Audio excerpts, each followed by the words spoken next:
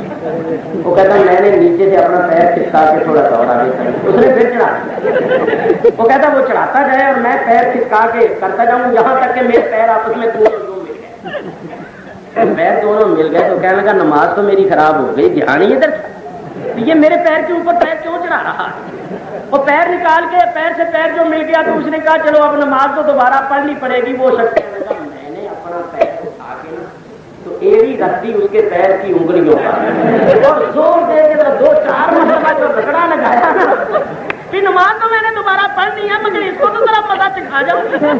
آدمی اچھا وزنی تھا، اس نے ایڑی رکھ کے اس کی پیر کی انگلی پر جو رگڑا چڑھایا نا یوں زور دے، اس کی بھی چیخ نکال میں نے کہا حضرت یہ کیا تماشا ہے، باہر لوگ گھوم رہے ہو۔ سنو بات یہ بھی جمنی آ گئی، اب جو کرنے لگا وہ سنو دے۔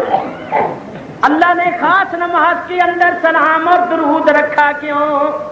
دھیان کرنا، بندہ جب آجزی کے ساتھ اللہ کے حضور کھڑے ہوتا ہے اور کھڑے ہو کر اس کی تعریف اور ثنا کا سلسلہ شروع کرے. کہتا ہے سبحانک اللہم و بحمدک و تبارک اسمک و تعالی جدک و لا الہ الا. پھر تحفظ تسمیہ سورہ فاتحہ پڑھتا ہے, اللہ کی تعریف اور ثنا کرتا ہے. پھر اللہ کے حضور جھکتا ہے اور اللہ کی تسبیح پڑھتا ہے, اس کی بڑائی کا اقرار کرتا ہے سبحان ربی العظیم. پھر ماتھا رگڑتے ہوئے, ناک رگڑتے ہوئے کہتا ہے سبحان ربی الاعلی, پاک ہے میرا رب بہت ہی بلند و برتر. اس طرح جب اللہ کی تعریف کرتا ہے نا تو گویا اللہ تعالیٰ ارشاد فرماتا ہے میرے بندے تو یہ تو بتا کہ تجھے مسلمان بنایا کس نے, تیرا تعلق میرے ساتھ جوڑا کس نے, تجھے میری بارگاہ میں پہنچایا کس نے, میری عبادت کا طریقہ سکھایا کس نے ہے, یہ جو کچھ تو پڑھ رہا ہے یہ تجھے پڑھایا کس نے ہے. تو اے میرے بندے تجھے مسلمان بنانے والا, تیرا تعلق میرے ساتھ جوڑنے والا, تجھے میری بارگاہ میں پہنچانے والا, میری عبادت کے طریقے اور اذکار سکھانے والا میرا حبیب ہے.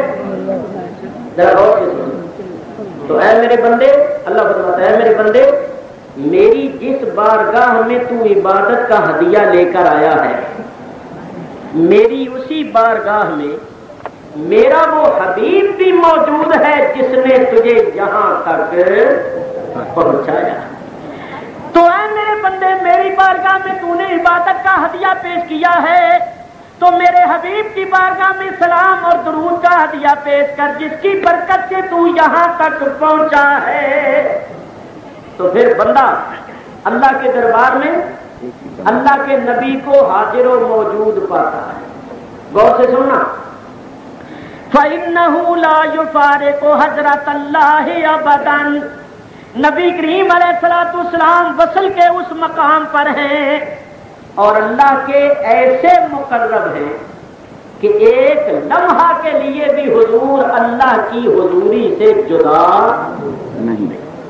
اب حضرت صلی اللہ علیہ وسلم واصل بحق ہے, بولو واصل بحق, اللہ سے ایسے واصل ہے, اب ایسے واصل ہیں اور قرب کے اس مقام پر ہیں کہ ایک لمحہ کے لیے بھی اللہ کے دربار سے غیر حاضر اور جدا نہیں ہوتے. تو اللہ فرماتا ہے میرے دربار میں آنے والوں, میری بارگاہ میں عبادت اور بندگی کا ہدیہ پیش کرنے والوں, میرے حبیب کی بارگاہ میں سلام اور درود کا ہدیہ پیش کرو کیونکہ انہی کی برکت سے تمہیں یہاں تک پہنچنا نصیب ہو. تو پھر نمازی نبی کریم صلی اللہ تعالی علیہ وسلم کی طرف متوجہ ہو کر کہتا ہے السلام علیکہ ایھا النبی ورحمۃ اللہ وبرکاتہ. سلام ہو تجھ پر ہے نبی, اللہ کی رحمتیں اور برکتیں. مسئلہ سن لو, جب پڑھو تحیات تو یہ عقیدہ رکھو کہ اللہ کا دربار ہے, میں اس دربار میں حاضر ہوں اور اللہ کی بارگاہ میں اپنی بندگی پیش کر رہا ہوں. اور جب کہو السلام علیکہ ایھا النبی تو یہ عقیدہ رکھو کہ اللہ کے جس دربار میں میں حاضر ہوں اسی دربار میں نبی کریم علیہ الصلوۃ والسلام بھی تشریف فرما. تو پہلے میں نے اللہ کی بارگاہ میں بندگی پیش کی تھی, اب اللہ کے حبیب کی بارگاہ میں سلام اور درود کا ہدیہ پیش کر رہا. حضور میرے سلام کو سن رہے اور اپنی شان کے لائق جواب بھی ارشاد فرما رہے ہیں, تب نماز ہو. تو نتیجہ کیا نکلا کہ اللہ کی عبادت نماز بھی مکمل نہیں ہوتی جب تک حضور پر درود و سلام نہ پڑھے. اب میں ایک بات یہاں کیے بغیر نہیں رہوں. دیکھو کسی پر الزام لگانا, بہتان باندھنا گناہ ہے عظیم. مسلمان کا کام نہیں کسی پر الزام لگائے, بہتان باندھے. شرک کے بعد سب سے بڑا گناہ جو ہے وہ کسی پر بہتان لگانا ہے. میں حیدرآباد میں آتا جاتا رہتا ہوں, ذمہ داری سے اتنے بڑے مجمع میں اعلان کر رہا ہوں, ایک حوالہ پیش کر رہا ہوں, اگر کوئی اس حوالے کو غلط ثابت کرے تو میں لکھ کر دے دیتا ہوں کہ حیدرآباد کے جس چوراہے میں چاہو مجھ کو کھڑا کر لو اور جو چاہو سزا دو. اور اگر حوالہ سچا ہو تو ہم کسی کو سزا نہیں دیتے، ہمارا کسی سے ذاتی اناد یا جھگڑا نہیں. تم اتنا ہی اندازہ کر لو کہ یہ لوگ کیسے بے ادب ہیں اور ان کے دلوں میں نبی کریم صلی اللہ علیہ وسلم کی عزت کیا ہے، اور یہ معاذ اللہ حضور کی کیسی توہین کرتے. کتاب کا نام ہے صراط مستقیم. نام دیکھو کتنا اچھا ہے، سیدھا. اور اس کتاب کے اندر لکھا ہوا ہے کہ نماز پڑھتے ہوئے برائی بدکاری کا خیال آ جائے یا گھر میں بیل گدے رکھے ہوئے ہوں ان کے خیال میں ڈوب جائے تو اتنا برا نہیں جتنا نماز میں رسول اللہ کی طرف خیال لے جانا برا ہے. نماز میں حضور کی طرف خیال لے جانا زنا کے خیال سے بھی برا ہے. اب ذرا سوچو، خدا کے لیے سوچو کہ اگر نماز میں حضور کا خیال اتنا برا تھا تو اللہ نے نماز پر حضور کو درود رکھا کیوں؟ حضور پر سلام اور درود کیوں رکھا؟ جب السلام علیکہ ایھا النبیو کہو گے حضور کی طرف خیال نہیں جائے گا؟ اللہم صلی علی محمد پڑھو گے تو حضور کی طرف خیال نہیں جائے گا؟ ارے بلکہ جب کوئی علم والا نماز پڑھے گا اور کہے گا اہدنا الصراط المستقیم صراط الذین انعمت علیہم، تو یہیں سے ہی اس کا خیال جائے گا کہ یا اللہ ان لوگوں کے رستے پر چلا جن پر تو نے انعام کیا. تو اس کے ذہن میں ہوگا کہ کن کن پر اللہ نے انعام کیا ہے. وہ انبیاء ہے، صدیقین ہے، شہداء ہے، صالحین. تو یہ ایسی بے ادبیاں گستاخیاں کرتی ہیں، اسی وجہ سے ہمارا ان سے اختلاف ہے اور ہم ان کے پیچھے نماز وغیرہ نہیں پڑھتے، ورنہ ہمیں کسی سے کوئی ذاتی اناد یا جھگڑا نہیں. اور یہ جو پھرتے ہیں داڑھی منڈے مولوی، یہ کہتے ہیں دیکھو یہ ملا لوگ جو ہیں یہ انہوں نے یوں کیا وہ کیا، کیونکہ ان کا اصل مقصد یہی ہے کہ عوام کی نگاہوں میں علماء کو بدنام کر دیں، عوام علماء سے متنفر ہو کر علماء کو چھوڑ جائیں تاکہ اسلام سے دور ہو جائیں. ان کا اصل مقصد جو ہے وہ یہی ہے. نہ علماء کے پاس بیٹھے، نہ ان کی صحبت میں بیٹھے، نہ ان کی باتیں سنیں اور نہ ہم پر نکتہ چینی کریں. بس جیسے ہم گڑڑ گیان ہے ایسے لوگ بھی گڑڑ گیان ہو گئے، نہ داڑھی نہ مونچھ اور نام ہے مولانا. اللہ بچائے. تو میرے دوستوں بزرگوں یاد رکھو نماز بھی مکمل نہیں ہوتی جب تک حضور پر درود اور سلام نہ پڑھا جائے. اچھا صاحب نماز کے بعد کیا کرتے ہو؟ بولو. دعا مانگتے ہو؟ ماشاء اللہ. نماز کے بعد کیا کرتے ہو؟ دعا مانگتے ہو. آج کل دعا بھی انہوں نے مانگنی چھوڑ دی. یہ بھی میں صحیح کہہ رہا ہوں. فرضوں کے بعد تو چھوٹی سی دعا مانگ لیتے ہیں، سنتوں اور نفلوں کے بعد دعا نہیں مانگتے. یہ کہتے ہیں بدعت ہے. لو بولو اللہ سے مانگنا بھی بدعت ہو گیا. جنازے کے بعد دعا بھی نہیں مانگتے، کہتے ہیں بدعت. مجھ سے ایک شخص نے پوچھا کہ مولوی صاحب یہ جنازے کے بعد کیوں نہیں دعا مانگتے؟ میں نے کہا اس لیے کہ یہ کہتے ہیں ہم نے تو بخشا جانا ہی نہیں، یہ کیوں بخشا جانا؟ مردوں کے بھی مردوں کے بھی دشمن. بولو جنازے کے بعد کوئی دعا مانگے گا تو یہی کہے گا نہیں اللہ اس کو بخشے. تو کہتے ہیں نہ مانگو نہیں اس کی بخشش نہ ہو. مردیاں نے بھی دشمن، ان سے جنازے مت پڑھاؤ. اور اگر پڑھاؤ بھی نا تو میں تمہیں ایک طریقہ بتا دوں. جنازے سے پہلے 10 روپے مٹھی میں دے دینا کہ مولوی صاحب ذرا بعد میں دعا مانگ دینا، پھر مانگ دیں گے. یہ عجیب مولوی ہے، ممبر پر کھڑے ہو کے کہیں گے 11ویں کی نیاز حرام ہے، کوئی بھیج دے تو کھا بھی لے. فتویٰ یہ ہے کہ میلاد بدعت ہے اور پھر خود میلاد میں شریک بھی ہو جاتے ہیں. تو ان کے بدعتی ہونے میں تو شک ہی نہیں، کیونکہ جس کو اپنے منہ سے بدعت کہتے ہیں اسی کو کرتے ہیں. ہم بدعتی نہیں ہیں کیونکہ ہمارے نزدیک یہ چیزیں بدعت ہے. تو میرے دوستوں بزرگوں بات یہ کرنا چاہتا تھا کہ نماز کے بعد دعا مانگتے. علماء بیٹھے ان سے پوچھو کہ اگر دعا میں حضور پر درود شریف نہ پڑھا جائے تو اس دعا کا کیا حال ہوتا ہے؟ زمین آسمان کے درمیان معلق رہتی، لٹکی رہتی. قبول ہونا تو بات کی بات ہے، اللہ کی بارگاہ میں پیش بھی نہیں ہوتی.